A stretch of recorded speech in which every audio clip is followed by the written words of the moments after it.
സദാശിവസമാരംഭാം ശങ്കരാചാര്യമധ്യമാം അസ്മദാചാര്യപര്യന്താം വന്ദേ ഗുരുപരമ്പരാം. ശ്രീതീർത്ഥപാദസന്യാസ സമ്പ്രദായാദ്യ സദ്ഗുരും ശ്രീമദ്വിദ്യാധിരാജാഖ്യ തീർത്ഥപാദയതിം ഭജേ. ആംഗികം ഭുവനം യസ്യ വാചികം സർവവാങ്മയം ആഹാര്യം ചന്ദ്രതാരാദി തം നമഃ സാത്വികം ശിവം. കൃഷ്ണ കൃഷ്ണ മഹായോഗിൻ ഭക്താനാമഭയങ്കര ഗോവിന്ദ പരമാനന്ദ സർവമേവ ശമായ. ഓം ശ്രീ സദ്ഗുരുഭ്യോ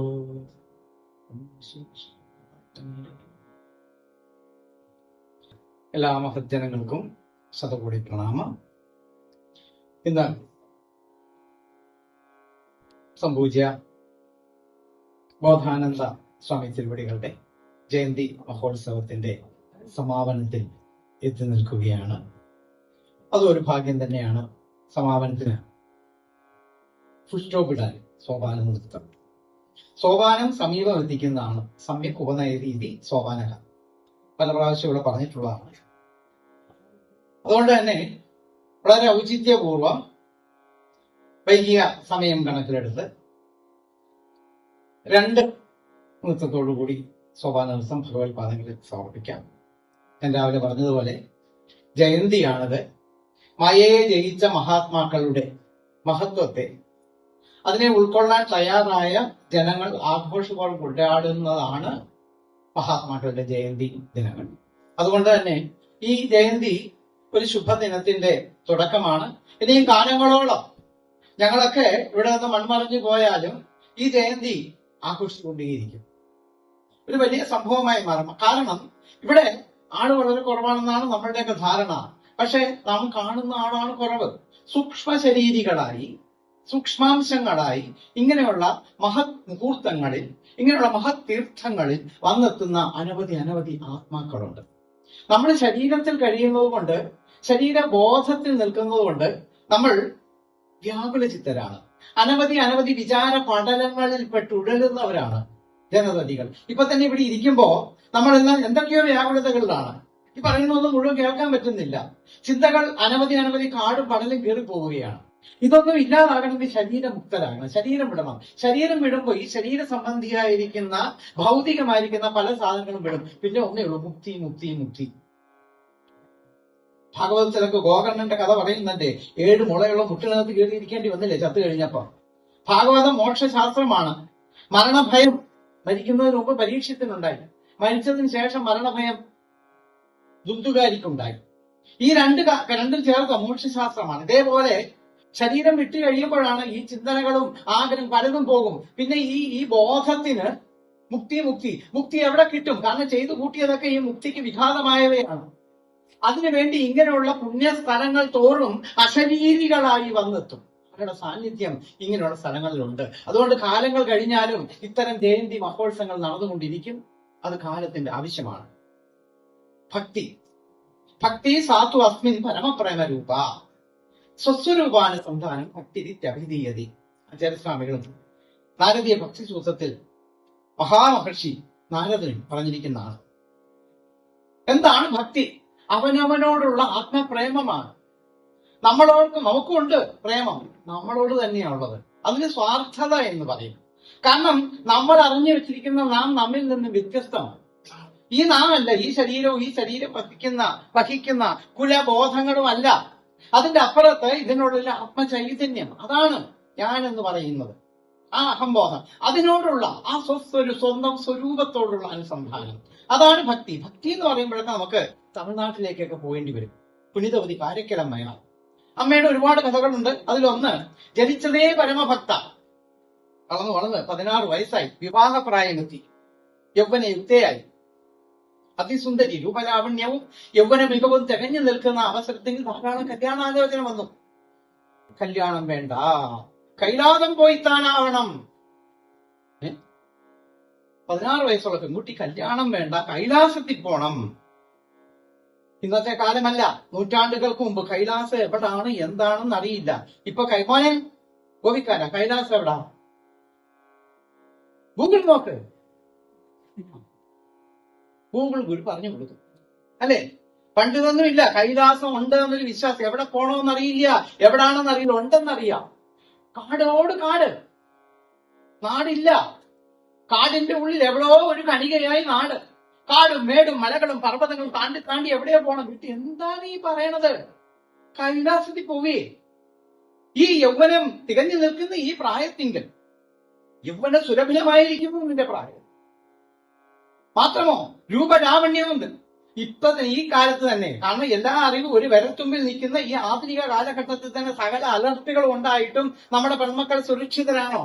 ആണോ മോനെ? ആണോ? പെൺമക്കൾ സുരക്ഷിതരാണോ ഈ കാലത്ത്?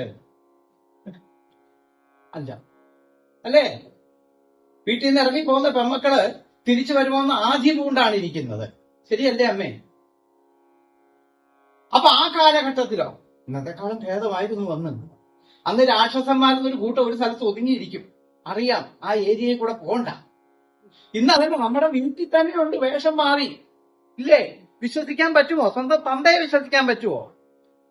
ആ രീതിയിൽ വന്നിരിക്കുകയാണ്. എന്തായാലും ഇങ്ങനെയുള്ള നീ എങ്ങനെ പോകും കൈലാസത്തിൽ? രൂപഗുണവും യൗവനശ്രീയും വിളങ്ങി വിലസുന്നു. ആ പറ്റി ആലോചിച്ചു. കൈലാസത്തിൽ പോകുവാൻ ഈശ്വര ദർശനത്തിന് വിഘാതമായി നിൽക്കുന്നത് തന്റെ രൂപഗുണവും യൗവനശ്രീയുമാണ്. അങ്ങനെ ഈശ്വര ദർശനത്തിന് വിഘാതമായി നിൽക്കുന്ന ഈ സൗന്ദര്യവും ഈ യൗവനവും എനിക്ക് വേണ്ട. തുടങ്ങി പ്രാർത്ഥന തുടങ്ങി. എന്താണ്? വാർദ്ധവ്യം ദേഹി വൈരൂപ്യം ദേഹി. എന്നെ വൃദ്ധയാക്കിയാലും വിരൂപയാക്കിയാലും. ലോകത്തേതെങ്കിലും ഒരു പെണ്ണുങ്ങൾ അങ്ങനെ പ്രാർത്ഥിച്ചിട്ടുണ്ടാവുമോ? പിറന്നാളൊക്കെ ആഘോഷിക്കും, മെഴുകുതിരി ഒന്നേ വെക്കും അല്ലേ? മെഴുകുതിരി എണ്ണോ അയലോക്കക്കാരത്തിൽ വന്ന് എണ്ണി നോക്കും. കഴിഞ്ഞ കൊല്ലം അവള് 37 മെഴുകുതിരിയെ കത്തിച്ചുള്ളൂ, ഇക്കൊല്ലം 37. അതെ, ഞാൻ വാക്ക് പറഞ്ഞാൽ മാറില്ല, ഉറച്ചു നിൽക്കും. ഇതാണ് നമ്മുടെയൊക്കെ പ്രായം. ആ പ്രായത്തിലാണ് പ്രാർത്ഥിച്ചു. ഭഗവാൻ വേഗം കേട്ടു. 2 വർഷം പ്രാർത്ഥിച്ചു. 18 വയസ്സായപ്പോൾ 88 വയസ്സിന്റെ വാർദ്ധക്യവും അതിനനുസരിച്ച വൈരൂപ്യവും രണ്ടും വേണമെന്നാണ് അവള് പറഞ്ഞത്. പ്രതിബന്ധം തീർന്നു. യാത്രയായി. കാടും മേടും മലകളും പർവ്വതങ്ങളും താണ്ടി താണ്ടി താണ്ടി താണ്ടി താണ്ടി കൈലാസത്തിലെത്തി. ഭഗവാന്മാര് ചില ഇത്രയും കുശുമ്പും കുന്നായ്മയും പിടിച്ച വർഗം മനുഷ്യന്മാരും അസുരന്മാരൊക്കെ എത്രയോ ഭരി. നിങ്ങളെ വിശ്വസിക്കാൻ പറ്റില്ല. ഭഗവാന്മാരെ ഭക്തന്മാരാണ് ചെല്ലുന്നത്, നിങ്ങളെയൊക്കെ കടുത്ത പരീക്ഷണത്തിനകത്ത് വിധേയമാക്കും. അല്ലേ? ശ്രീപരമേശ്വരൻ ചില്ലറക്കാരനൊന്നുമില്ല. ഈ അമ്മ കൈലാസത്തിൽ എത്തുമ്പോഴത്തേക്കും ഭഗവാൻ എന്ത് ചെയ്തു? ഇത് എവിടെ കാല് വെക്കുന്നു അവിടെയൊക്കെ ശിവലിംഗം ഉയർന്നു വരാൻ തുടങ്ങി. ശിവലിംഗത്തിൽ ചവിട്ടാൻ പറ്റുമോ? ഓ, ശിവലിംഗ ഭക്തനോടാണോ ഭഗവാന്റെ പരീക്ഷണം? ശിവലിംഗത്തിൽ ചവിട്ടണ്ട. വേഗം തന്നെ ഈ അമ്മ തലകുത്തി ഉരുണ്ട് ശരീരമൊക്കെ മൂർത്ത മഞ്ഞൻ പാറകൾ കൊണ്ട് കീറി പറഞ്ഞ് ചോരയൊക്കെ പുറത്തേക്ക് ചാടുമ്പോഴേ മഞ്ഞും കട്ടിയാകും. അത്ര തണുപ്പാ. അങ്ങനെ അതിന് പേയാർ എന്നാണ് തമിഴിൽ പറയുന്നത്. കാനക്കലമ്മയാർക്ക് പേയാർ. പേ എന്ന് പറഞ്ഞ പ്രേതം, പിശാച്. ഇതിനെ കണ്ടിട്ട് ശിവന്റെ ഭൂതഗണങ്ങൾക്ക് പോലും പേടിയായി. അതുങ്ങൾ ജനിച്ചിട്ട് ഇതുവരെ കണ്ണാടി നോക്കിയിട്ടുണ്ടാവില്ല. അതൊക്കെ സ്വയം പേടിച്ചതിന്. അതുങ്ങൾക്കേ പേടിയായി. ചെന്ന് ഭഗവാനോട്, ഭഗവാനെ പേയ് വരുന്നത്, പേയ് വരുന്നത്, പ്രേതം വരുന്നു, പ്രേതം വരുന്നു. ശ്രീ പരമേശ്വരൻ നോക്കി. പേയല്ല, എന്തായപ്പാ, എന്റെ അമ്മയാണ് വരുന്നത്. അപ്പനമ്മയില്ലാതവൻ എന്ന് നീങ്ക എന്നെ തേടി വിട്ടായേ. ഭഗവാൻ അച്ഛനും അമ്മയുണ്ട്. ശിവന്റെ അച്ഛനും അമ്മ ആരാ? രാമൻ നായർ മീനാക്ഷി അമ്മയോ? ഉണ്ടാ? വിഷ്ണുവിന്റെ അച്ഛനും അമ്മയുണ്ടാ? அப்பனம்மையில்லாதவன் என்று நீங்க என்னை தேடி விட்டாயே, அது கேட்கறதுக்கு என் தாயே வந்து விட்டான். அவ்வையே, உனக்கு என்ன வரம் வேண்டும்? കണ്ടു.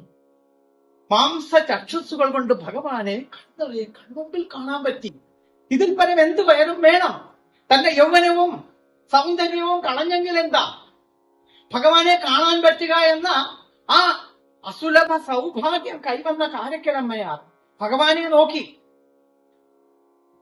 അരുവൈ പാതി ഉരുവായ പരനെ, അരുവൈ പാതി ഉരുവായ പരനെ, ചരണതാരക കുരുന്തു കൊടുതം തതം നിனைந்து கொள்வவர்க்கு അരിയവൻ പിറവിയാം തുയിരറുത്തുകളവോരചുരനാചകരനെ വിജയൻ വിൽത്തടീനാൽ തിരുവുടമ്പുടയുമാറന്തവെന്ന വിമതം തെളുതെളുപ്പിൽ തെളിയിത്തു വിളയുത്ത ശിവനെ പോற்றி என் பெருமானே போற்றி இரவாத இன்ப அன்பு மீண்டும் இவ்வுலகில் இனிமேல் பிறவாமை வேண்டும் என் பிழையால் பிறந்து விட்டால் உன்னை மறவாமை வேண்டும் அரவா அரவா அரவா நீ ஆடும் போது உன்னடிக்கு நின்று பாடவும் வேண்டும் அப்படியாகட்டும் എനിക്കിനിയും പുനർജന്മമേ വേണ്ട അഥവാ എന്റെ പിഴയാൽ വീണ്ടും ജനിക്കാനിടയായാൽ ഭഗവാനെ നിന്റെ പാദങ്ങളിൽ നിന്ന് നിന്നെ പാടാനുള്ള വരം തരണമേ. തിരുവാനേക്കാട് എന്ന ക്ഷേത്രത്തിൽ എല്ലായിടത്തും ശിവൻ ഇടതുകാൽ തൂക്കി താണ്ഡവമാടുമ്പോൾ ഇവിടെ ഭഗവാൻ വലതുകാൽ തൂക്കി താണ്ഡവമാടി ഈ അമ്മ അടിയിൽ നിർത്തി. ഇതാണ് ഭക്തി. ഒരിക്കൽ നാരദ മഹർഷി ആകാശത്തൂടെ യാത്ര ചെയ്യുന്നു. ഒരു കാഴ്ച, ഒരമ്മ കാല് നീട്ടിയിരുന്ന് തന്റെ കുട്ടിയെ മടിയിൽ കിടത്തി എണ്ണ തേച്ച് കുളിപ്പിക്കുക. പണ്ടത്തെ അമ്മമാരൊക്കെ അങ്ങനെ ചെയ്യായിരുന്നു. കുട്ടികളൊക്കെ പാളയിലൊക്കെ കിടത്തി എണ്ണ തേച്ചൊക്കെ കുളിപ്പിക്കുകയായിരുന്നു. ഇപ്പോഴത്തെ അമ്മമാര് വല്ലതും അങ്ങനെ ചെയ്യാറുണ്ടോ? അതിനല്ലേ ഹോം നേഴ്സ്. എന്തായാലും ഈ കുട്ടി പേടിച്ചിട്ട് ഈ അമ്മയുടെ കാലിൽ അള്ളി പിടിച്ചിരിക്കുക, കമന്നല്ലേ കിടക്കാതെ. നാരദരെ സൂക്ഷിച്ചൊക്കെ പാദങ്ങളൊക്കെ പരിചയമുണ്ട് ഈ കുട്ടിയുടെ. ശംഖചക്ര ഗദ പത്മാങ്കിതങ്ങളായിരിക്കുന്ന പാദപത്മങ്ങൾ, താൻ ദിവസവും പണിയുന്ന പാദം. ഇതല്ലേ ഭഗവാൻ, ആ വൈകുണ്ഠവാസിയായിരിക്കുന്ന ഭഗവാൻ. ഇതാ ഈ ഭൂലോകത്തെ തന്നെ ഗോലോകത്തെ തന്നെ ഭൂലോക വൈകുണ്ഠമാക്കി മാറ്റി തിരുവവതാരം ചെയ്തിരിക്കുകയാണ്. ഉണ്ണിക്കണ്ണനാണത്. അപ്പോഴമ്മ ആരാണ്? യശോദാദേവി. എന്നെ തപം ചെയ്വനേ യശോദ, എങ്കും നിറയുന്ന പരമ്പൊരുൾ അമ്മ അമ്മ എന്ന് അഴയ്ക്ക് നീ എന്ത് തപസ്സാണ് ചെയ്യുന്നത്? ഈരേഴു ഭുവനവും അളന്തവനെ ഉരലിക്കെട്ടി വായപൊത്തി കൊഞ്ചവിറ്റാൻ കണ്ണനെ. സനകാദി മുനികൾ തപയോഗം ചെയ്തിട്ട് ഇവനെ കാണാൻ പറ്റുന്നില്ല. ഇന്ദ്രനും ബ്രഹ്മാവും നിന്നോട് പൊറാമൽ കൊള്ളുന്നു, അസൂയ കൊള്ളുന്നു. യശോദയുടെ സൗഭാഗ്യം അറിഞ്ഞ ആ നാരദമുനി വേഗം കൈലാസത്തിൽ ചെന്നു ശ്രീ പരമേശ്വരനെ ഈ വാർത്ത അറിയിച്ചു. ഭഗവാന് ആ മഹാവിഷ്ണുവിന്റെ ആ ഉണ്ണിക്കണ്ണനായിട്ടുള്ള അവതാരം ഒന്ന് കാണാൻ ആഗ്രഹമായി. വേഗം തന്നെ പുറപ്പെട്ടു. ഭഗവാൻ ഈ ആഗ്രഹമൊക്കെ ഉണ്ടാക്കിയിട്ട് കുറെ ഫലമുണ്ട്. പണ്ട് മഹാവിഷ്ണു ഒരു മോഹിനി വേഷം കെട്ടി കാണാൻ പോയി. അതിന്റെ ഫലമായിട്ട് ഒരാൾ ശബരിമലയിൽ കുത്തിയിരിക്കുന്നുണ്ട്. അതുകൊണ്ട് ഇപ്പൊ കണ്ടവനൊക്കെ സ്വർണ്ണം കണ്ടോണ്ട് പോവാ. എന്തായി കാണാം. ഇപ്പൊ എന്തായാലും ഭഗവാൻ വന്നു. ഭൂമി ഭഗവാന്മാര് നമ്മളെ മാതിരി വരും. നമ്മളൊക്കെ തോന്നിയ പോലെ എവിടെ വേണേ പോവാൻ വരിക ഒരു അല്ലേ, എവിടെ എങ്ങനെ വേണേ പോകും. പക്ഷെ ഭഗവാന്മാര് നമ്മളെ മാതിരിയല്ല, കുറച്ചുകൂടെ മര്യാദയ്ക്കുണ്ട്. അവർക്ക് ഭൂമി വരണമെങ്കിൽ രൂപം സ്വീകരിക്കണം. ശ്രീ പരമേശ്വരൻ ഭൂമി വരാൻ ഒരു കുറവന്റെ രൂപം സ്വീകരിച്ചു. മറുകൊക്കെ വെച്ച് കപ്പടാമേശയൊക്കെ വെച്ച് ഒരു കുറവന്റെ രൂപം അങ്ങോട്ട് സ്വീകരിച്ച് ഭൂമി വന്നു. ഭൂമി വന്നിട്ട് യശോദ, പണ്ടൊക്കെ വീടുകൾ വരും ഈ കുറവന്മാര്, പിന്നെ ഈ പറയൊക്കെ കുട്ടുന്നവരൊക്കെ ഉണ്ട്, മലയന്മാര്, ഇവരൊക്കെ വീടുകൾ വേലന്മാരൊക്കെ വരും. എന്തിനാണ്? കുട്ടികളുടെ പക്ഷിദോഷം, പുള്ളുദോഷം ഇതൊക്കെ നീക്കാൻ വേണ്ടി വരും. ഇപ്പൊ അതൊന്നുമില്ല. അതുകൊണ്ട് ഇതിനൊക്കെ സകല ദോഷങ്ങളും ബാധിച്ചിരിക്കുകയാണ്. എന്തായാലും ഈ കുറവമ്മയെ യശോദ നിന്റെ കുട്ടി എടുത്തു, അതിന്റെ പക്ഷിദോഷം പുള്ളുദോഷം തീർക്കട്ടെ. യശോദ അവിടെ തൊട്ടിൽ കിടക്കുന്ന ഉണ്ണി എടുക്കാൻ ചെന്നപ്പോ ഈ തൊട്ടിൽ കിടക്കുന്ന ഉണ്ണിക്കറിയാം ഈ വന്നിരിക്കുന്നത് കുറവനല്ല. പക്ഷെ യശോദയോട് പറയാൻ പറ്റുമോ ആ വന്നിരിക്കുന്നത് കുറവനല്ല, ശ്രീ പരമേശ്വരനാണ്, ഞാൻ നിന്റെ ഉണ്ണിയല്ല, മഹാവിഷ്ണുവാണ്. ചില ദേവന്മാര് തമ്മിലുള്ള ഒരു അഡ്ജസ്റ്റ്മെന്റ് ആണ്. എന്തായാലും പക്ഷെ ഒന്നെന്ത് പറയാൻ പറ്റണ്ടേ? ഭഗവാൻ തീരുമാനിച്ചു എന്നെ കാണണ്ട. എന്താ? എന്നോട് ഭക്തി ഇല്ലാത്ത ഒരാള് കൗതുകം കൊണ്ടാണ് വരണമെങ്കിൽ എന്നെ കാണണ്ടെന്ന് തീരുമാനിച്ചു. ഇങ്ങനെ ഉണ്ടാവും. ഭഗവാന്മാര് തീരുമാനിക്കണം ഭഗവാനെ കാണും. ചിലരൊക്കെ അമ്പലത്തിലൊക്കെ പോകും, ഗുരുവായൂരൊക്കെ പോകും, ക്യൂ ഒക്കെ നിന്ന് ഇടിച്ച് കയറി ആ ശ്രീകോവിലിന്റെ മുമ്പിൽ ചെല്ലുമ്പോഴത്തേക്ക് ആ സമയം നോക്കിയായിരിക്കും മേൽശാന്തി ഭഗവാൻ ഒരു മാലയാക്കാൻ നിൽക്കുന്നത്. ഇങ്ങനെ നോക്കും ഭഗവാനെ കാണില്ല, ഇങ്ങനെ നോക്കും ഭഗവാന്റെ മുഖം കാണില്ല. കാണുന്നത് എന്താണ്? പണ്ടൊരു നാരായണ ചേച്ചിയും വത്സല ചേച്ചിയും കൂടെ ഗുരുവായൂരുണ്ട്. ഇത് തന്നെ ഗതി. നാരായണ ചേച്ചി ഭഗവാനെ കണ്ടു തൊഴുതു, വത്സല ചേച്ചി നോക്കുമ്പോ ഇത് തന്നെ പണി. എന്നാൽ ഇതൊന്ന് മാറിയിട്ട് കാണാമെന്ന് വെച്ചാൽ അവിടെ നിൽക്കുന്ന മഞ്ഞ ചില നായ ആട്ടുന്നതിൽ കഷ്ടമായിട്ടാ ഗുരുവായൂർ എന്ന് ആട്ടി ഓടിക്കുന്നത്. ബസ്സേ കയറി ഇപ്പം നാരായണേച്ചി എന്റെ ദൈവമേ കൃഷ്ണ, ഇത്ര നാട് വന്നിട്ട് നിന്നെ എങ്ങനെ കണ്ടില്ലല്ലോ, ഗംഭീരമായി. വത്സലേ എന്താണ് നിന്റെ മുഖം ഇങ്ങനെ തേട് കുത്തിയ പോലെ ഇരിക്കുന്നത്? നീ നീന്ന കണ്ട് ഞാനൊന്നും കണ്ടില്ല. എന്തേ? ഞാൻ കണ്ടത് മിണ്ടിക്കൂടാ. മിണ്ടിക്കൂടാത്ത എന്തോ അവിടെ കണ്ടു അത്രേ. അപ്പൊ അതെന്താന്ന് അറിഞ്ഞിട്ട് തന്നെ കാര്യം. അതാണോ നമുക്ക് അവിടെ നോക്കരുതെന്ന് പറഞ്ഞാൽ നമ്മള് നോക്കിയേ അടങ്ങും. എന്താണ് ഇത്തവണത്തെ കുടുംബശ്രീയുടെ ചിട്ടി നീ പിടിച്ചോ, ഞാൻ ഒഴിഞ്ഞു തന്നേക്കാം, എന്നാലും പറ. അതേ, നീ മീശമാധവൻ സിനിമ കണ്ടായിരുന്നോ? ഓനെ അതവിടെ ഓഫ് ചെയ്ത് വെക്ക്, ഇങ്ങോട്ട് നോക്കിയിരിക്കും. മുട്ടേന്ന് ഇരിക്കുന്നില്ല. അതിന് മുമ്പ് നീ മീശമാധവൻ സിനിമ കണ്ടിട്ടുണ്ടോ? ഉണ്ടാ? മലയാളിയാണോ ബംഗാളിയാണോ? സ്വാമി മീശമാധവൻ സിനിമ കണ്ടിട്ടുണ്ടോ? അതിൽ പിള്ളേരെന്താ കണി കാണിച്ചത്? അതാണ് കണ്ടത്. അപ്പൊ ഭഗവാൻ തീരുമാനിക്കണം, കൈലാസാമി ഭഗവാൻ തീരുമാനിക്കണം, ഭഗവാന്റെ മുഖം കാണണോ മേൽശാന്തിയുടെ പൃഷ്ഠം കാണണോ. എന്തായാലും ഈ തൊട്ടിൽ കിടക്കുന്ന ഉണ്ണി തീരുമാനിച്ചു, എന്നോട് ഭക്തിയില്ലാതെ ശ്രീ പരമേശ്വരനാണെച്ചാൽ എന്നെ കാണണ്ട. പക്ഷെ എന്തുണ്ട് പറയാൻ പറ്റിയ പക്ഷെ ഒന്നുണ്ട്, ബാലാന രോദനമ്പലം.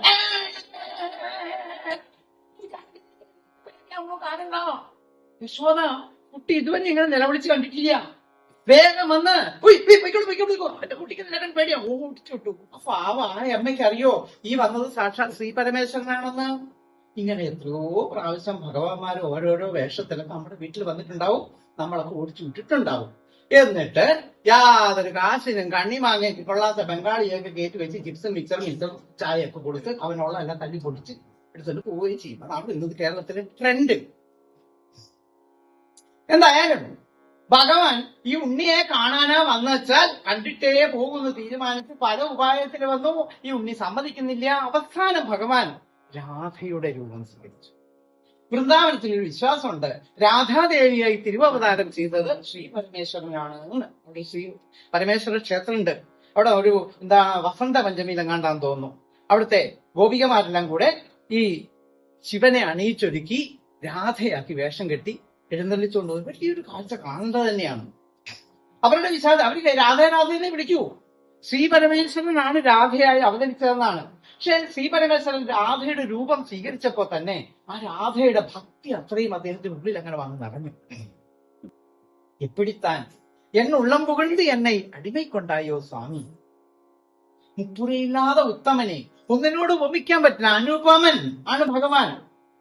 കാരണം ഈ ബ്രഹ്മാവ് ലോകത്തിലെ സമസ്ത സൗന്ദര്യ വസ്തുക്കളും എടുത്ത് അത് അരച്ച് കലക്കി കുറുക്കി അതിന്റെ ചാറെടുത്തിട്ടാണ് ഭഗവാനെ സൗന്ദര്യോത്തരതര സുന്ദരതരം കാമകാമോപമൻ എന്നൊക്കെയാണ് ഭഗവാനെ പറയണത്. എന്നിട്ട് ഇതിന് പിശുണ്ടല്ലോ, പിഴിഞ്ഞെടുത്തതിന്റെ ബാക്കി ഇത് ആകാശ മോന്തായത്തിൽ ചേടി വെച്ചു. അതവിടെ ഇരുന്ന് പൂത്ത് കെട്ടി ചന്ദ്രനായി മാറി. അതാണ് ചന്ദ്രൻ. ആ കറുത്ത പാടിപ്പോഴും കാണാം. അതിനോട് ഉപമിക്കാൻ പറ്റുമോ ഭഗവാനെ? ഇനിയും ബാക്കി കയ്യിലുണ്ടായിരുന്നെല്ലാം കൂടെ കുടഞ്ഞു കളഞ്ഞു. അതാണ് മിന്നുന്ന നക്ഷത്രങ്ങളായി മാറിയത്. അതിനോട് പറ്റുമോ? കൈ കൊണ്ട് വെള്ളത്തിൽ കഴുകി, ആ കഴുകിയ വെള്ളത്തിലെ ചെളിയിലാണ് താമര വിരിയുന്നത്. അതിനോട് പറ്റുമോ? അപ്പൊ ഒന്നിനോട് മുപ്പുറയില്ലാതെ ഉത്തമനെ, ഒരു മുരക നടമാടും നർത്തകനെ, ഞാനേ നടരാജരാജൻ ഹയവരട്ടിലാണ് ഞമങ്ങണ്ണം ജപൻ ഘടത് ജപഘട്ടത് കപചടത ചടതൗ കപൈ ശക്ഷസത്താല്. അങ്ങനെയുള്ള തന്റെ ആ താണ്ഡവത്തിന്റെ താളത്തിലാണ് തണ്ടുമുനി താണ്ഡവം ഉണ്ടാക്കി. അത് കണ്ട് പാർവതീദേവി രസിച്ചു, ലാസ്യമുണ്ടായി. താണ്ഡവവും ലാസ്യവും താളം. ഞാനേ നടരാജരാജൻ, എന്നെ തോൽപ്പിക്കും വണ്ണം ആ കാളിയ സർപ്പത്തിന്റെ ഭണത്തിന്റെ മുകളിൽ കയറി നിന്ന് ചണൽ ചണൽ ചണൽ മുതക്കും മണിച്ചിലങ്കകൾ തുള്ളും മട്ട് ഘോരതരം ഭണിനം പ്രതിവാരയിതും ഭഗവൻ. ഈ ആടലൈ കാണാം തില്ലൈ അമ്പലത്തിലൈവനായ ശ്രീ പരമേശ്വരൻ പോലും തൻ ആടലൈ വിട്ട് ഇങ്ങു ഗോകുലം പന്താൻ. പന്തിരുകൈ ഇളൈവൻ ഏറും മയിലേറി, തന്റെ മയിലിലേറി ആ മയിലിന്റെ ഒരു പീലി പറിച്ച് പസുന്തോകை വിരിത്താടി. അതാണ് ഭഗവാന്റെ തിരുമുടി ചൂടിയിരിക്കുന്ന ആ മയിൽപീലി. അങ്ങനെയുള്ള ആ നടനമാടുന്നു. നിന്റെ നടനമാണോ എന്നെ നിന്റെ അടിമയാക്കിയത്? അതോ അമ്പാടി മുറ്റത്തിരുന്ന് ഒരു പിടി മണ്ണ് വാരി വായിലിട്ട് യശോദാദേവിക്ക് 14 ഭുവനങ്ങളും കാണിച്ചു കൊടുത്ത വൈഭവമോ? ഇതിലേതാണ് എന്നെ നിന്റെ? അതോ ദാമോദര ഭാവത്തിൽ യശോദ കെട്ടിയ കയറിൽ ആ ഒരല് വലിച്ചു കൊണ്ടുപോയി നളഭൂപന മണിഗ്രീവന്മാർക്ക് ആ മോക്ഷം കൊടുത്ത നിന്റെ ആ മായാവൈഭവമോ ഏതാണ് എന്നെ നിന്റെ അടിമയാക്കിയത് എന്ന് ചോദിച്ച് എനിക്ക് ഇതൊക്കെ ഒന്ന് പുറത്തു പറഞ്ഞാൽ കൊള്ളാമെന്ന് ആഗ്രഹമുണ്ട്. നമ്മുടെയൊക്കെ ഉള്ളിലെ ഭക്തി ഈശ്വരനോടുള്ള ഒരു രഹസ്യമാണ്. ശരിയായ ഭക്തൻ ഇത് പുറത്തറിയിക്കില്ല. കപട ഭക്തന്മാരാണ് എല്ലാം പുറത്തറിയിച്ച് നടക്കുക. നിന്റെ കതിരൊളി മുഖം കണ്ട് മനോഹരമായിരിക്കുന്ന ആ മുഖചന്ദ്രൻ കണ്ട് ലജ്ജയോടുകൂടി നിന്റെ പാദങ്ങളിൽ വീഴുക. ലജ്ജ ഒരു ഉത്തമമായ വികാരമാണ്. നാണം ഉണ്ടാവണം. പണ്ടേ പറയും നാണം ഉണ്ടാവണം. ഇന്ന് നാണം കെട്ട ജീവിതമാണ്. ഒളിച്ചു വെക്കേണ്ടതൊന്നുമില്ല. എന്തും എവിടെയും എന്തും കാണിക്കാം. അച്ഛനും അമ്മയ്ക്കും മക്കളുടെ മുമ്പിൽ ലജ്ജ ഉണ്ടാവണം. ഗുരുനാഥന് ശിഷ്യന്മാരുടെ മുമ്പിൽ ലജ്ജ ഉണ്ടാകണം. ഉണ്ടോ ഇന്ന് അതൊക്കെ? എന്തും എവിടെ എന്തും കാണാം. അതൊക്കെ വിടട്ടെ.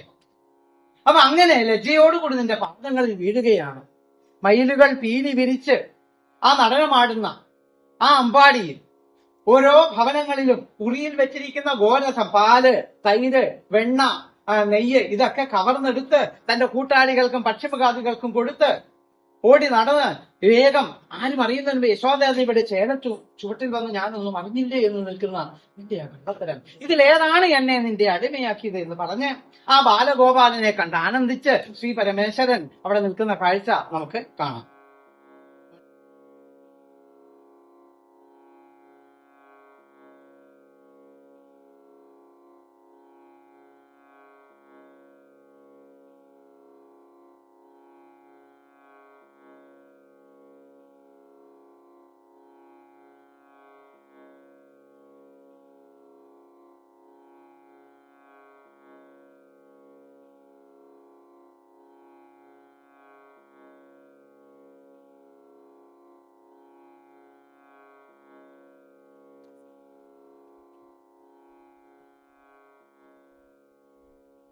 ബോധേന്ദ്ര സ്വാമിജിയുടെ ജയന്തി പ്രമാണിച്ച് സോപാനനൃത്തം ചെയ്യാനാണ് വന്നത്. പക്ഷെ ഇപ്പം മീറ്റ് ടു മീക്ക് വേണ്ടിയിട്ടായി തിരുവനന്തപുരത്തുനിന്നേ വന്നിരിക്കുക. മാത്രമല്ല അവിടെ തിരുനാവായിലും വന്നു. ഞാൻ വനകാചാര്യയിൽ എന്തെങ്കിലും ഒന്ന് ഒപ്പിച്ച് ചെയ്യാന്ന് വെച്ചപ്പോൾ മുന്നിൽ തന്നെ വന്ന് ഈ സാധനമൊക്കെ കൊണ്ടിരുന്നു. പിന്നെ കുഴപ്പാൻ പറ്റുമോ? ഇവിടെയും വൈകിയതുകൊണ്ട് ഞാൻ വിചാരിച്ചു കുഴപ്പമില്ല, ബോധേന്ദ്ര സ്വാമിക്കാണ് വേഗം ഇതിനെ പറഞ്ഞു വിട്ടിട്ട് പോയി കിടന്ന് ഉറങ്ങാമെന്നേ ഇരിക്കുകയാണ്. പുറത്തു നോക്കിയിട്ട് അവിടെ കണ്ട് ഇരിപ്പുണ്ട്.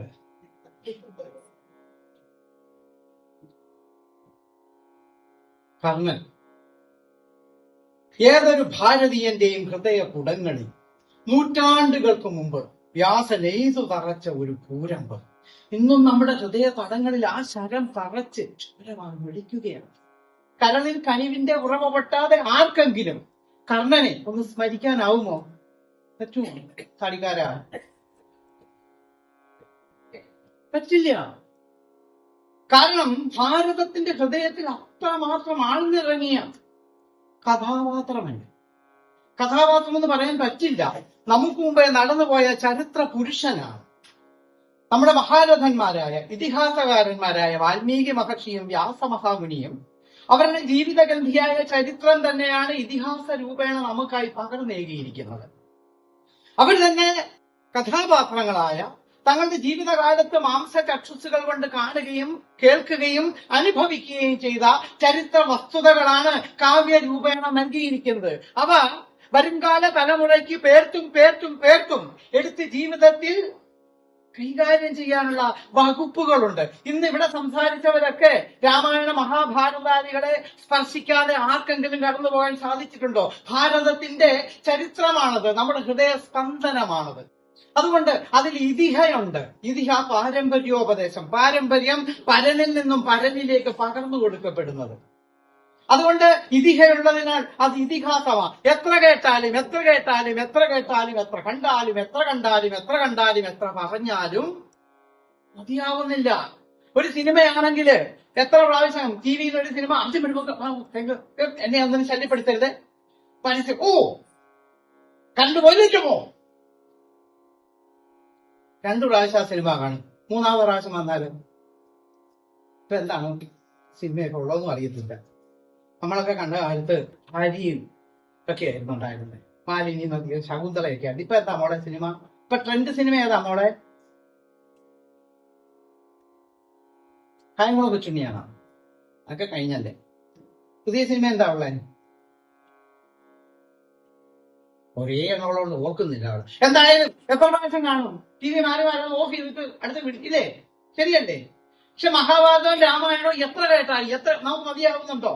അതുമായിട്ട് ബന്ധപ്പെട്ടത് അത് നമ്മുടെ ജീവിതമാണ്. എന്തായാലും കർണനെ കുറിച്ച് ആലോചിച്ച് നോക്കൂ. ജീവിത രഥ്യയിൽ ഇത്രമേ മാത്രം അവഹേളനവും അപമാനവും ഏൽക്കേണ്ടി വന്ന ധീരോദ്ധത നായകൻ. ഹിമാലയത്തിലേക്ക് യാത്രയിൽ ബദരീനാഥിലേക്ക് പോകുമ്പോൾ കർണപ്രയാഗ് എന്നൊരു നദീ സംഗമമുണ്ട്. പഞ്ചപ്രയാഗിൽ വന്ന് ധൗളിഗംഗ അളകനന്ദിയിൽ വന്ന് ചേരുന്നു. അവിടെ കണ്ണന്റെ ക്ഷേത്രമുണ്ട്. കർണപ്രയാഗിൽ കണ്ണന്റെ വംശപരമ്പരയിൽപ്പെട്ടവരെന്ന് വിശ്വസിക്കുന്ന ജനനദിയെ കാണാം. മഹാഭാരത യുദ്ധത്തിൽ കൊല്ലപ്പെട്ട കണ്ണന് വേണ്ടിയിട്ട് ശ്രീകൃഷ്ണ പരമാത്മാവ് ഉദകക്രിയകൾ നടത്തിയ ഉദകശില നമുക്ക് കാണാം.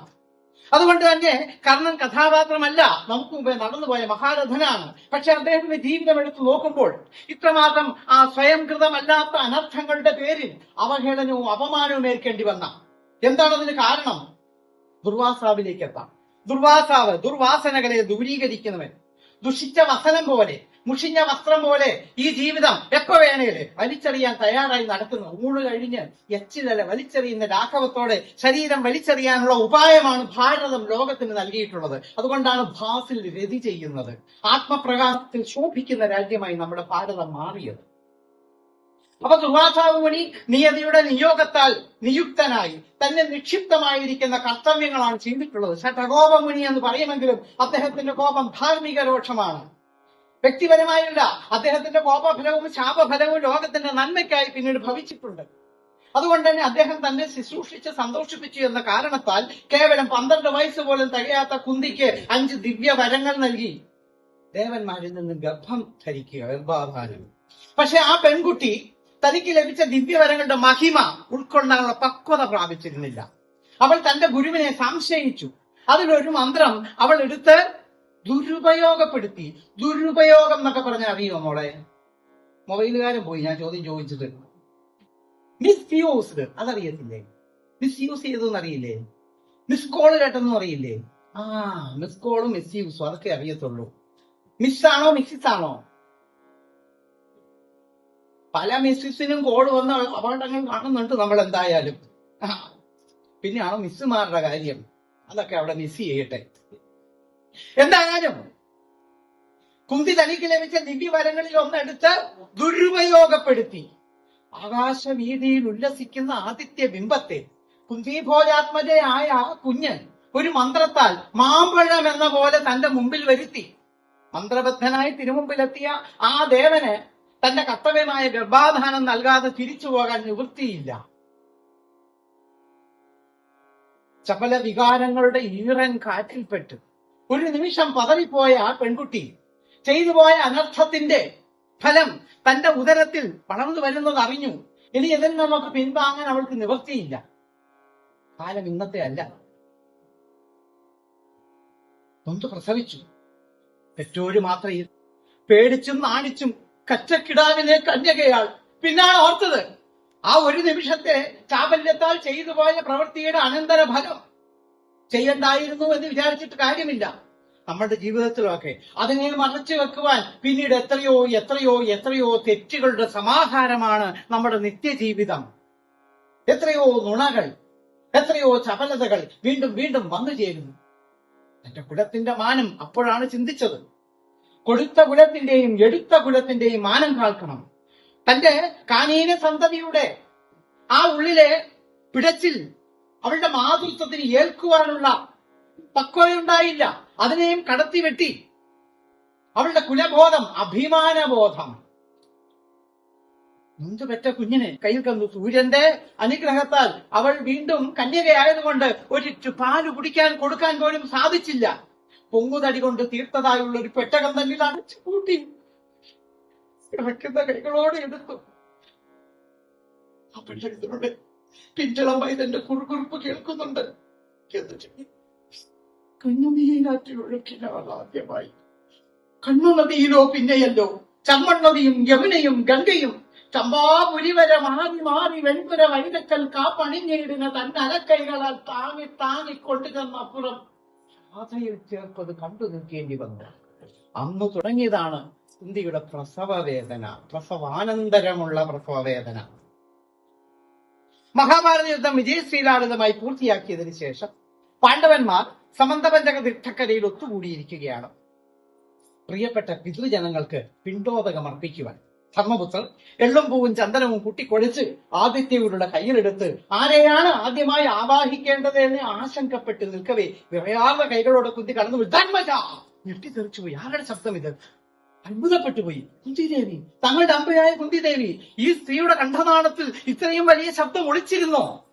പാണ്ഡവന്മാരുടെ ജീവിതത്തിൽ ഉടനീളം ഒരു ഇളം തെന്നൽ പോലെ നിശബ്ദയായി പിന്തുടർന്നിരുന്ന കണ്ണുനേർ ചാലുകൾ വടുകെട്ടിയ ഒട്ടിയ കവിൾ തടങ്ങളുള്ള കുണ്ടിലാഴ്ന്ന കണ്ണുകളുള്ള സദാ കൃഷ്ണനാമം ഉരുവിടുന്ന ചുണ്ടുകളോടുകൂടി മെലിഞ്ഞുണങ്ങിയ കാറ്റിലാടുന്ന ഈ ശ്രീരത്നത്തിന്റെ നാവിൽ നിന്നും കണ്ഠനാളത്തിൽ നിന്നുമാണോ ധർമ്മജ എന്ന ഈ ഭീകരമായ ഇടിനാദം പോലത്തെ ശബ്ദം? നീ ആദ്യമായി പിണ്ടോദകം അർപ്പിക്കേണ്ടത് കർണനാണ്. എന്ത്? സൂതപുത്രനായ കർണനോ? ചോറുള്ള വലിച്ചെറിഞ്ഞു. അല്ല, അവൻ സൂതപുത്രനല്ല, സൂര്യപുത്രനാണ്. ആ രഹസ്യം ഇനിയെങ്കിലും എനിക്ക് ഈ ലോകത്തെ അറിയിക്കണം. കുലത്തിന്റെയും കുടുംബത്തിന്റെയും ഗോത്രത്തിന്റെയും അഭിമാനം കാത്ത് ഇതുവരെ ഞാനത് രഹസ്യം മൂടിവെച്ചു. കണ്ണൻ എന്റെ മകനാണ്, ഞാൻ പറ്റ കാലീന സന്തതി, നിങ്ങൾക്കെല്ലാം ഏട്ടനടാ. ഞെട്ടിത്തെറിച്ചുപോയി. അവിടെ കൂടിയ മഹാജനങ്ങളിൽ ശ്രീകൃഷ്ണ പരമാത്മാവ് ഒഴികെ ഏവരും ഈ രഹസ്യം പറഞ്ഞ് ഞെട്ടിത്തെറിച്ചുപോയി. ധർമ്മപുത്രൻ നിർവേദം പൂണ്ടു. അഭിമന്യുവിന്റെ അറുംകൊല, പാഞ്ചാലിപുത്രന്മാർ 5 പേരുടെയും അപമൃത്യു, ഇരാവാൻ, ഘടോത്കജൻ, തങ്ങളുടെ കുലത്തിന്റെ വേര് മുഴുവൻ അറ്റുപോയ ദുരന്ത ദുഃഖം അത്രയും മറന്നു പാണ്ഡവന്മാർ ആനന്ദ താണ്ഡവം ആടിക്കൊണ്ടിരുന്നത് ഏതൊരു കർണന്റെ മരണവൃത്താന്തം ഓർത്തുകൊണ്ടാണോ? ആ കർണൻ തങ്ങളുടെ ജ്യേഷ്ഠനാണെന്ന് എന്നു മാത്രമല്ല, ദാനവാരുതിയായ കർണനിൽ നിന്നും തങ്ങളുടെ അമ്മയായ കുന്തിദേവി ഇരന്നു വാങ്ങിയതാണല്ലോ, കർണന്റെ ഭിക്ഷയാണല്ലോ തങ്ങളുടെ ശിഷ്ട ജീവിതം എന്ന തിരിച്ചറിവ്. ഇതിനെല്ലാം കാരണം കുന്തിദേവി തനിക്ക് 12 വയസ്സിൽ ലഭിച്ച 5 ദിവ്യവരങ്ങളിൽ ഒന്ന് തന്റെ ഗുരുവിനെ ആത്മവിശ്വസിച്ച് അതിന്റെ ഗൗരവം തീരെ മനസ്സിലാക്കാതെ അതിനെ എടുത്ത് ദുരുപയോഗപ്പെടുത്തിയതിന് ഫലം വ്യാസോച്ഛിഷ്ടം ജഗത് സർവം. ഈ ജഗത്തിലെ സർവ്വതും വ്യാസൻ സ്പർശിച്ചിട്ടുള്ള മേഖലകളാണ്. ഇന്ന് മാത്രമല്ല ഇനിയും സംഭവിക്കാനിരിക്കുന്നത്. കുന്തി തനിക്ക് ലഭിച്ച ആ ദിവ്യവരങ്ങളെ അവളുടെ ചാബല്യത്താൽ ശപിക്കപ്പെട്ട വരദാനമാക്കി മാറ്റി. ഇന്നും നമ്മുടെ കൂട്ടത്തിൽ ഇത് സംഭവിക്കുന്നു. ശാസ്ത്ര സാങ്കേതിക വിദ്യകൾ ഗോളാന്തര യാത്രകളിലേക്കും ഗോളാന്തര ജീവിതങ്ങളിലേക്കും എത്തിക്കൊണ്ടിരിക്കുന്ന ഈ ആധുനിക കാലഘട്ടത്തിൽ, ഏതൊരറിവും ഒരു വിരൽത്തുമ്പിൽ നിൽക്കുന്ന ഈ കാലഘട്ടത്തിൽ നമുക്ക് ലഭിച്ചിരിക്കുന്ന ഇന്റർനെറ്റ്, മൊബൈല് തുടങ്ങിയ സൗകര്യങ്ങൾ നമ്മളുടെ മക്കൾ അവരുടെ അറിവിന്റെയും അവരുടെ അനുഭവങ്ങളുടെയും ഗുണനിലവാരത്തിന് വേണ്ടിയിട്ടാണോ ഉപയോഗിക്കുന്നത്? ആലോചിച്ചു നോക്കൂ. ഇന്ന് ഏകദേശം ഒരു 10 വർഷത്തെ ചരിത്രം എടുത്തു നോക്കിയാൽ ഈ മൊബൈൽ കൊണ്ടും ഇന്റർനെറ്റും കൊണ്ടും ഉണ്ടായിരിക്കുന്ന ദുരന്തങ്ങളാണോ അതിന്റെ ഗുണവശങ്ങളാണോ ഏറെയുള്ളത്?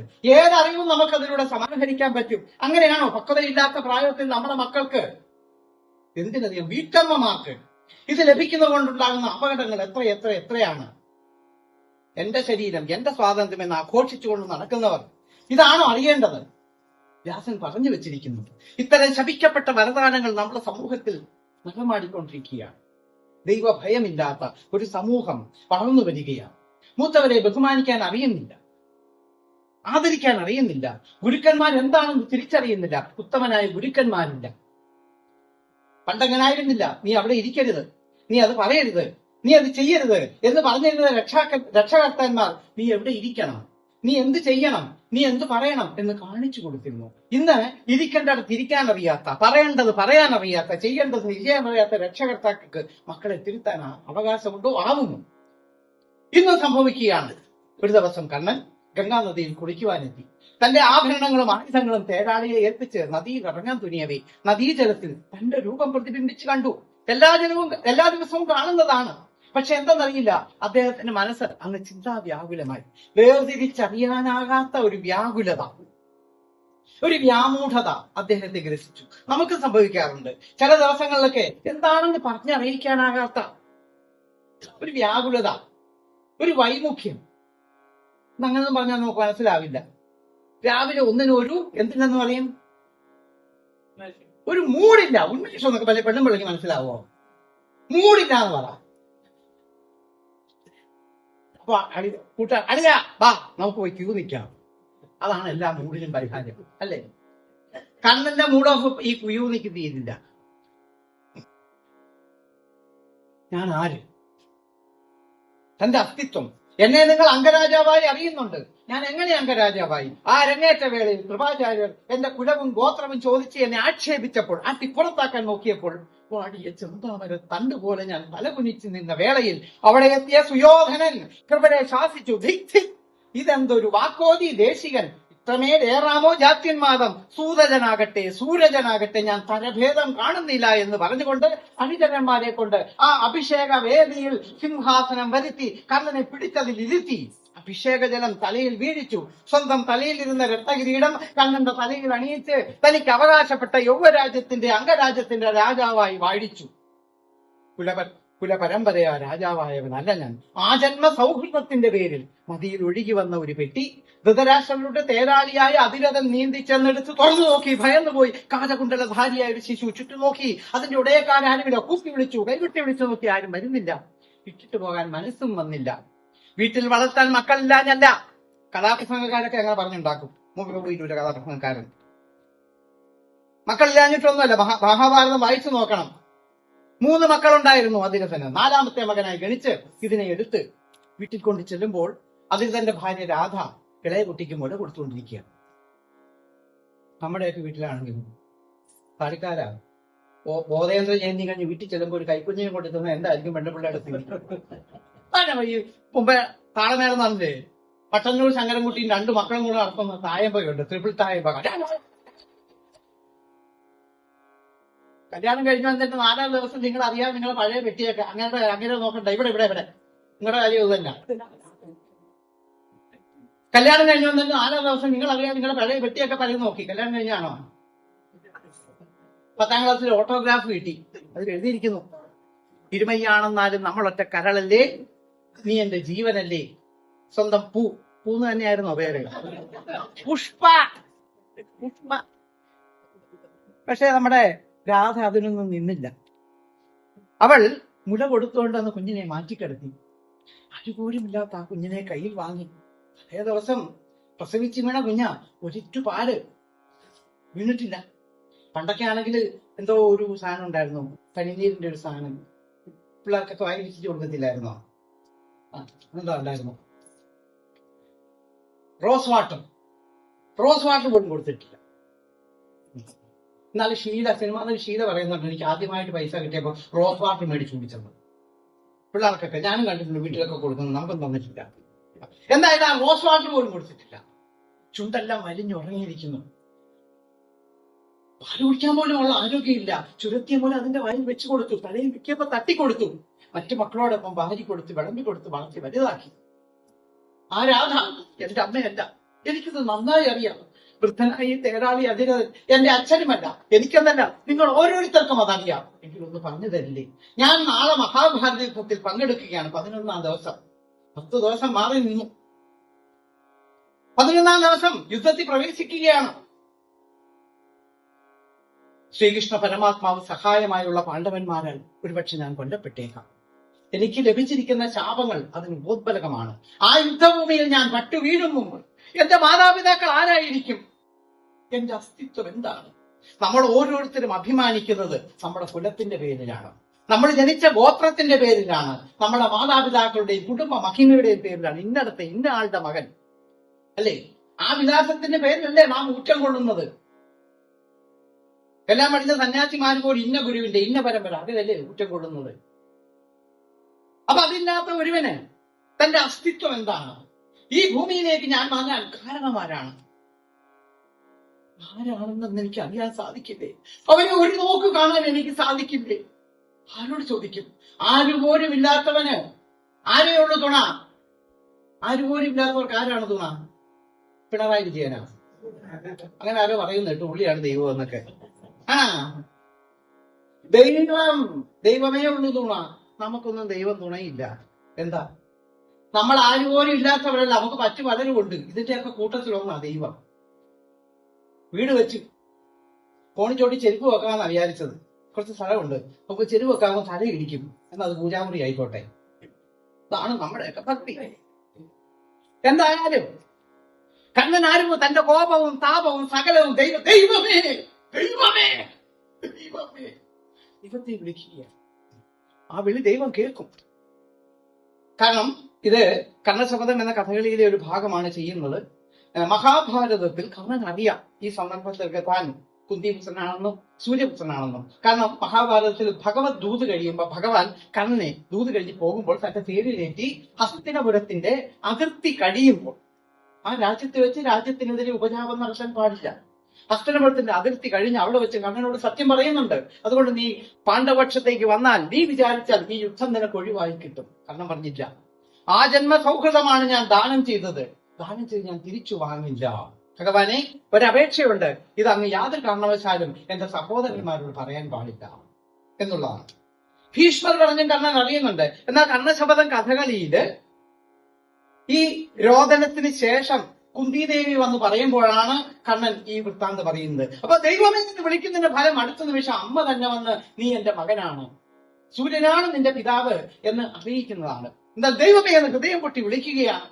അപ്പോഴും നദീജലത്തിൽ തന്റെ രൂപം പ്രതിബിംബിച്ചു കാണുന്നു കോപത്തോടെ. കാരണം ആ യുദ്ധത്തിൽ തന്റെ രഥത്തിന്റെ ചക്രം ചോരച്ചേറിൽ താണപ്പോൾ അത് ഉയർത്തുവാനായി അമാന്തൻ ചോദിക്കുകയാണ്. പക്ഷെ കൃഷ്ണനപ്പൊ പറയുന്നു, ഇതാണ് തക്കം, പാഞ്ചാലി വസ്ത്രാക്ഷേപ വേളയിൽ ഇവന്റെ ഈ ധർമ്മബോധം എവിടെ പോയി, അതിനാ കരം കൊടുക്കൂ എന്ന് പറയുന്നുണ്ട്.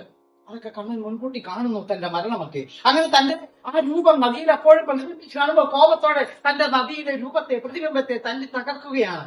പക്ഷെ ആ വികൃത രൂപത്തിൽ ആ പ്രതിബിംബം കൂടിച്ചേരുമ്പോൾ കണ്ണൻ തീരുമാനിക്കുന്നു, ഇല്ല, എന്റെ ഉള്ളിലെ ആനന്ദം അത് ആരാലും തകർക്കാൻ സാധിക്കുകയില്ല. കാരണം ഞാൻ സച്ചിദാനന്ദ സ്വരൂപനാണ്. എന്റെ ഉള്ളിലെ ആനന്ദം, ആ ആനന്ദ ദീപം കൊടുത്തി തന്നത് അഖിലാണ്ടകോടി ബ്രഹ്മാണ്ട നായകനാണ്. ആ അഖിലാണ്ടകോടി ബ്രഹ്മാണ്ട നായകൻ എന്റെ ഉള്ളിൽ കൊളുത്തി തന്ന ആനന്ദ ദീപം കേവലം ഒരു മനുഷ്യൻ ഭൂ എന്ന് ഊതിയാൽ ഞാൻ അണയാൻ അനുവദിക്കാൻ പാടുണ്ടോ? പക്ഷെ നമ്മൾ എന്താ ചെയ്യുന്നത്? നമ്മുടെയൊക്കെ ഉള്ളിലും ആ ആനന്ദ ദീപമുണ്ട്. നമ്മള് പാടാറില്ലേ സ്കൂളിലൊക്കെ? ഇത് നമ്മുടെ മാതാജിമാരൊക്കെ എന്ത് ചെയ്യും? അഖിലാണ്ട മണ്ഡലം ഉറങ്ങിയ എല്ലാരും അഖിലാണ്ട മണ്ഡലം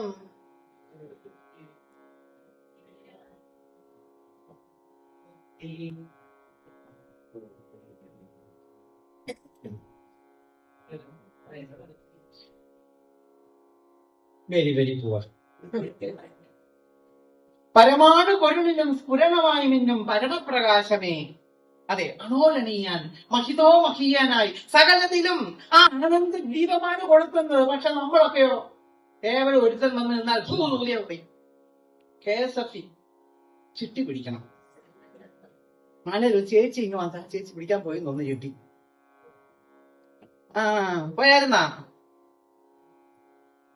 ചേച്ചി അങ്ങ് വന്നാ മതി, ഒപ്പിട്ട് തന്നാ മതി അല്ലേ പറഞ്ഞു.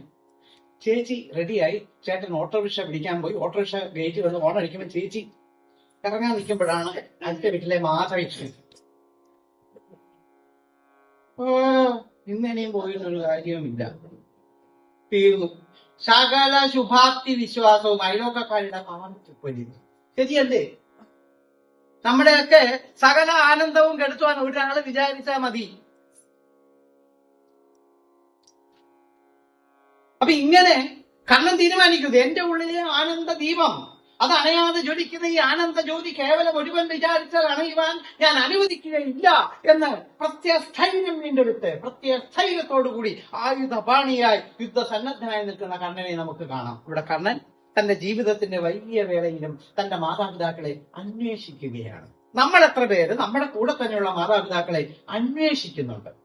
ഒരു കുഞ്ഞിനെയൊക്കെ വളർത്തിക്കൊണ്ട് വരണമെങ്കിൽ ഇല്ലേ, 4-5 വയസ്സൊക്കെ ആയാലും ഇതിനെയൊക്കെ ഒന്ന് 2 വയസ്സുള്ളതിനൊക്കെ മുറ്റത്തിരിക്കുന്നു നോക്ക്, അട്ടയെ പിടിച്ച് വീഴുന്നു. നമ്മള് കാച്ചിക്കുറിക്കുക പാലും ഒക്കെ കൊടുത്താൽ തിന്നത്തില്ല. മുറ്റത്തിറങ്ങിയിട്ടാൽ അട്ടയും പഞ്ചാടിക്കൊരു മുക്കിനകത്ത് കുന്നിപ്പിടിച്ച ചെവിക്കകത്ത് എന്തൊക്കെയാണ്. ഞാൻ കൊച്ചിന്റെ ടോർച്ചിന്റെ ആ ബൾബിൾ സാധനത്തിന്റെ വില കേട്ടിട്ട് പിന്നെ കൊല്ലന്റെ ഒക്കെ കൊണ്ടുപോയി. കണ്ണു തെറ്റിയാൽ ബക്കറ്റിന്റെ വെള്ളത്തിൽ പോയി വീഴുന്നു, മോരും വെള്ളത്തിൽ വീഴുന്നതാകുന്നു, സാമ്പാറിൽ വീഴുന്നതാകുന്നു. എന്തൊക്കെ അല്ലേ സംഭവിക്കുന്നത്? അമ്മമാരുടെ കണ്ണു തെറ്റ അങ്ങനെ വളർത്തിക്കൊണ്ട് വരുന്ന ഇതിനെയൊക്കെ വളർന്ന് പ്രായമായി കഴിയുമ്പോഴത്തേക്കോ അമ്മയെ നമുക്ക് ഗുരുവായൂർ പോവാം, അമ്മ ഇവിടെ ഒരു കണ്ണനെ കണ്ണടച്ച് തൊഴുതോളും. മറ്റേ കിലുക്കത്തി പറഞ്ഞ ജ്യോതി വരും. എത്ര എണ്ണത്തിനെ അങ്ങനെ ഗുരുവായൂർ കൊണ്ട് പടിയടച്ചിരിക്കുന്നേ. അപ്പൊ അതുകൊണ്ട് നമ്മുടെ ഈ കൊച്ചു കേരളത്തിൽ വേണ്ട ഒരു പശുക്കുട്ടി ജനിച്ച് പിറ്റേ ദിവസം അതിന് മുറ്റത്തിറങ്ങിയാൽ ക്രാഫിന്റെ ഏതാണ് കമ്മ്യൂണിസ്റ്റ് വെച്ച് ഏതാണെന്നറിയാം. നമ്മുടെ ഇതിനൊക്കെയാണ് 18 വയസ്സായാലും ഓരോന്നിനും പിടിച്ചോണ്ട് വരും തിരിച്ചറിയാതെ. പിന്നെ കുടുംബ കോടതി കാണാം, തിരിച്ചറിവില്ല. 60 വയസ്സായിട്ടും കാര്യമില്ല, സന്യാസിയായിട്ടും കാര്യമില്ല.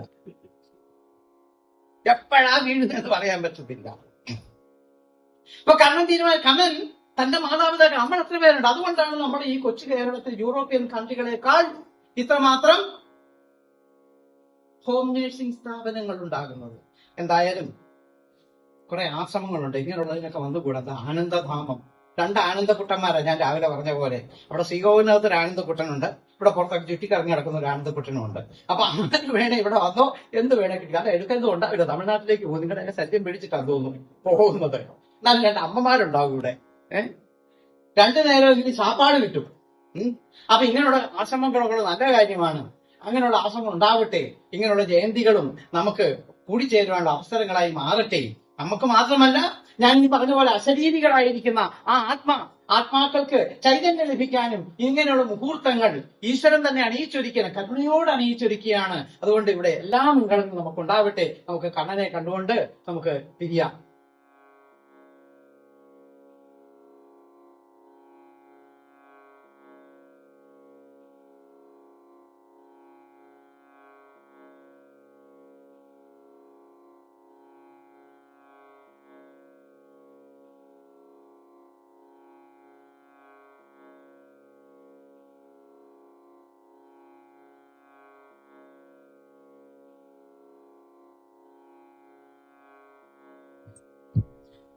ഓം തത്സംയോ രാവൃണീമഹേ ഗാതും യജ്ഞപദയേ ദേവി സ്വസ്തിരസ്തു നഃ സ്വസ്തിർമാനുഷേഭ്യഃ ഊർധ്വം ജുഗാദു ഭേഷജം ശം നോऽस्तु ദ്വിപദേ ശം ചതുഷ്പദേ. ഓം ശാന്തി ശാന്തി ശാന്തി. ഓം ശാന്തി. സർവേ ഭവന്തു സുഖിനഃ, സർവേ സന്തു നിരാമയാഃ, സർവേ ഭദ്രാണി പശ്യന്തു, മാ കശ്ചിൽ ദുഃഖഭാഗ് ഭവേത്. സർവത്ര ഹരിസ്മരണം. ഹരി ഓം. സംപൂജ്യ ബോധേന്ദ്ര തീർത്ഥ സ്വാമി മഹാരാജിന്റെ പാതാരവിന്ദങ്ങളിൽ ശതകോടി പ്രണാമം. അദ്ദേഹത്തിന്റെ ജന്മമഹോത്സവം ആഘോഷിക്കുവാൻ ഇന്നെത്തിച്ചേർന്ന എല്ലാ മഹത്തുക്കളുടെയും പാദങ്ങളിൽ നമസ്കാരം. ഇവിടെ വന്നു ചേർന്ന എല്ലാ സജ്ജനങ്ങൾക്കും നമസ്കാരം. നമുക്ക് ഇനിയും ഈ ജയന്തി മഹോത്സവം കൊണ്ടാടുവാനും സ്വാമിജിയുടെ ആ കരവലയത്തിൽ ആ ഹാർട്ട് ചക്ര, വിപുലമായിരിക്കുന്ന ഹാർട്ട് ചക്രയുടെ കേന്ദ്രത്തിൽ വന്നു ചേർന്ന് ആനന്ദം അനുഭവിക്കാനും ആ ബ്രഹ്മാനന്ദ അനുഭൂതി ലയിക്കുവാനും ഏവർക്കും ഉത്തരോത്തരം ഭാഗ്യമുണ്ടാകുവാൻ ആ സകല ഗുരുപരമ്പരകളും അനുഗ്രഹിക്കുവാനാകട്ടെ എന്ന് പ്രാർത്ഥിച്ചുകൊണ്ട് എല്ലാവർക്കും മംഗളം.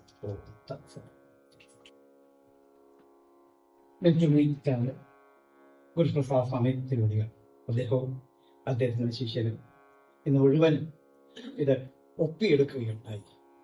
എന്റെ വയറ്റത്തടിക്കണമെന്നാണ് തോന്നുന്നത്. തിരുവനന്തപുരത്ത് അധികം ചെയ്തിട്ടും ഇല്ല പരിപാടി. എന്താണോ ഉദ്ദേശം? വിഷമൊക്കെ കിട്ടിയ എന്നെ പോലെ തന്നെ ഉണ്ട് താനും. ദിക്കൊന്നും വെക്കണ്ടെന്നേ ഉള്ളൂ. 2 പേരും എന്തായാലും ആയിക്കോട്ടെ. എല്ലാവിധ നമ്മളും